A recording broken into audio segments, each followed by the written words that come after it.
어느 날 지인이 물어옵니다. 작품 하나 샀다고. 자랑스럽게 해서 그 작품을 보러 갑니다. 그 작품이 혹 마음에 들지 않는다 할지라도 정말 좋은 작품 잘 샀다라고 칭찬해 줘야만 합니다. 미술의 재료가 깊은 분이거나 관련 일을 하고 있다란 말입니다. 이따라 정말입니다. 그건요. 충고 같은 거 절대 하지 마세요. 만일 그 작품을 보고 이렇다 저렇다라고 이야기하는 순간 두 분 사이 서서히 멀어지게 됩니다. 그분은요, 비싼 돈 들여 작품 살 때는 온갖 고민과 신중을 다합니다. 그분의 최선의 흠집을 주면 안 된다는 것이죠. 진심 어린 충고가 상대에게는 칼날이 되기도 합니다. 안녕하세요. 미술시장의 새로운 패러다임을 구축해 나가는 미술만평 216회차 박정수 인사드립니다. 추운 겨울과 어려운 시절을 보내고 계실 전국의 만평이님들과 해외 동포 만평이님들 땅 만평 사는 그날까지 미술만평은 계속될 것입니다. 오늘도 여전히 구독과 좋아요 알림 종은 내일입니다. 미술 시장에서 활동하다 보면 이런 이야기 좀 많이 듣습니다. 아트표에 초대한 화가의 작품이 좀 그렇다는 둥, 이렇게 하면 어떻다는 둥, 한계가 있다는 둥 이야기를 많이 합니다. 저도 최선을 다해서 작가 선정합니다. 화가 선정합니다. 본인, 이런 얘기를 할 수 있겠네요.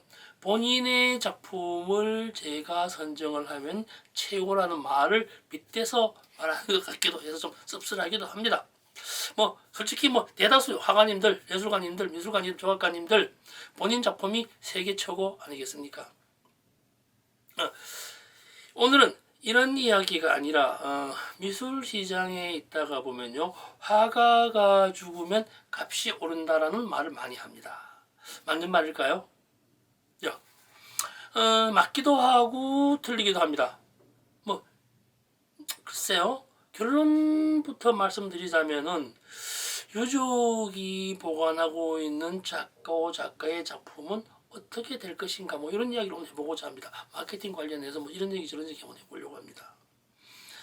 생전에 저명한 예술가로 활동했더라도 미술 시장에서 거래가 되지 않거나 유통되는 작품의 수량이 많지 않을 때는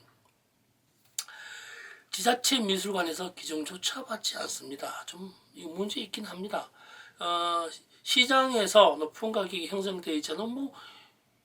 진짜로 작품 전시 공간을 마련하는 게 상당히 어려운가 봅니다. 미술관을 짓기 위해서 아니면 작품 기증을 받기 위해서는 가치보다는 가격을 먼저 따지더라고요. 이 시장에서 얼마짜리인데 기증을 하면 얼마짜리가 수장고에 들어올 수 있다. 이걸 먼저 따지니까 어떤 이 작품 예술가의 가치가 좀 많이 낮아지는 경향을 많이 가지고 있습니다. 그러니까 금액을 따지다가 보니까 이런 현상이 일어나는 것 같습니다. 우리나라 작고 작가 중에서 미술사의 중요한 인물임에도 불구하고 시장이 잘 형성되지 않는 이유가 여기에 있는 것 같습니다. 소위 말해 유통이 되지 않는다는 말이죠. 시장 형성을 위한 작품 수량도 중요하지만 작품에 대한 리세일의 영역을 어떤 방법으로 확장시키지 않는다면 시장은 이를 받아들이지 않는 것 같습니다. 누군가 어디선가 선대의 작품을 많이 보관하고 있다거나 후손이 작품을 가지고 있다면 이를 마케팅하고 유통시킬 방법을 찾아내야 합니다. 좀 어려운 문제이긴 합니다. 생전에 유명했거나 이미 작품 거래가 높으면서 거래량이 많았으면요, 타계 후 작품 가격은 상당히 많이 오르는 건 사실입니다. 그러나 작품 활동에 따른 유명세만 있지 거래가 없었거나 가격이 별로 높은 가격이 아니라면 오히려 가격이 떨어지는 경우가 더 많습니다. 여기에다 조금 어색하고 아이러니한 말이지만 미술사에서 중요한 화가를 할지라도 유작으로 남겨진 작품 중에 전체를 100으로 봤을 때 한 60% 이상, 그러니까 100점 중에서 60점 이상을 유족이 보관하고 있다면 미술 시장 형성이나 리세일을 통한 가격 상승이 쉽지 않더라고요. 미술시장 신뢰 이런 사례들이 왕왕 있기도 합니다. 미술시장을 구성할 수 있는 작품 수량은 충분한데 시장에 유통되는 양이 작을 때도 이런 현상이 일어납니다. 독점하고 있거나 작품 보유 수량이 엄청나게 한 분이 가지고 있으면요, 거기에 대한 가격을 형성하는 것이 쉽지 않다는 것을 반증하는 것 같습니다. 미술 시장을 형성하는 것은 갤러리와 컬렉터, 거래 장소, 매니저, 딜러, 언론 등 다양한 메커니즘입니다. 이런 다양한 게 필요합니다. 실제로요. 그림이 좋다고 팔리거나 인간성이 좋다고 팔리는 품목은 아닌 것 같습니다. 미술 시장은 손해 보는 사람 없이 누구나 다 이익이 되어야만 하나의 구조가 형성됩니다. 미술 시장이 형성된 이후에 타기한다면 가격이 오르는데 별 문제가 없다는 것을 다시 한번 말씀드립니다. 이 유명했지만 시장이 형성되지 않았다는 것은요, 거기에 대해서 시장이 많이 만들어져 있을 경우에는요, 타겟 희소성이 만들어지죠. 희소성이라고 있는 것은 하나만 있는 것이 아니라 원하는 욕심 많은 사람은 많은데 그 욕심을 충족시킬 수 없을 때 희소성이 발생합니다. 원하는 욕심이라는 것을 알아야 생기는 것이고 누군가가 가지고 있는 것을 가지고 싶어 해야만 그것을 욕망이라고 이야기를 하죠. 희소성이 많은데 부족하다는 의미임을 기억해야 됩니다. 희소성이라고 하는 것은 없는 것이 아니라 많은데 부족한 것을 말씀드리는 것, 다시 한번 말씀드립니다.